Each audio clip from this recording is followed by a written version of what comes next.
Eric.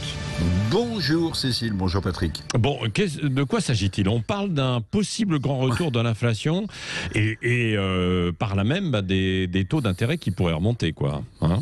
Oui, alors ça peut paraître paradoxal, mais c'est possiblement un retour de l'inflation. Alors les marchés financiers n'aiment pas ça.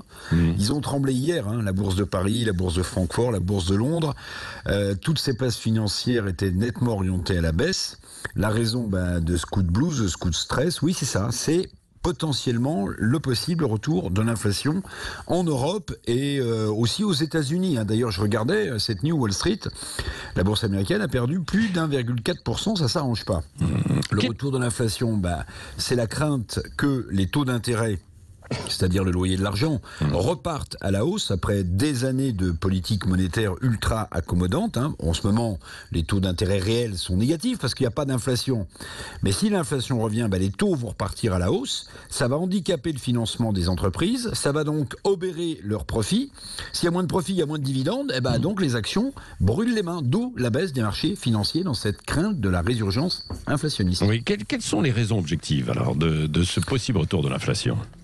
Alors j'en vois deux, Patrick, principales. La première, c'est qu'avec une forte demande mondiale, c'est le cas en ce moment, puisque il y a de la reprise économique après cette crise sanitaire qui s'éloigne, avec cette forte demande mondiale annoncée, en fait le prix des matières premières est en train de flamber. C'est vrai pour le cuivre, pour le fer par exemple. Tout ça est en train de flamber. Ça veut dire que les coûts de production vont grimper. Donc, si les coûts de production grimpent, il faut bien les incorporer dans les prix des produits qu'on achète. Ces prix vont augmenter, c'est l'inflation.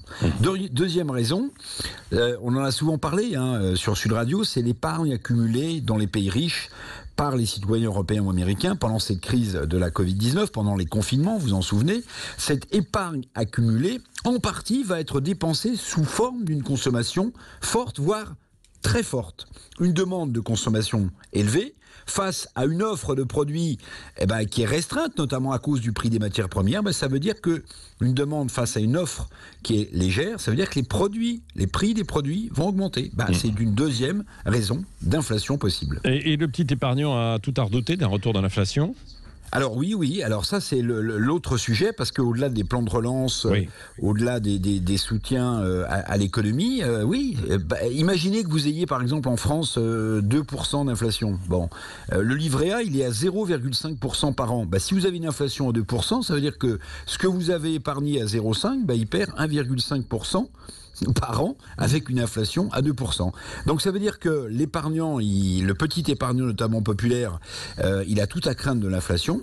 Les gouvernements et les banquiers centraux le savent. Ils ont donc une partie très serrée à jouer dans les semaines, dans les mois qui viennent, pour ne pas désespérer le petit épargnant, souvent déjà englué dans la crise sociale d'après Covid. Merci Eric.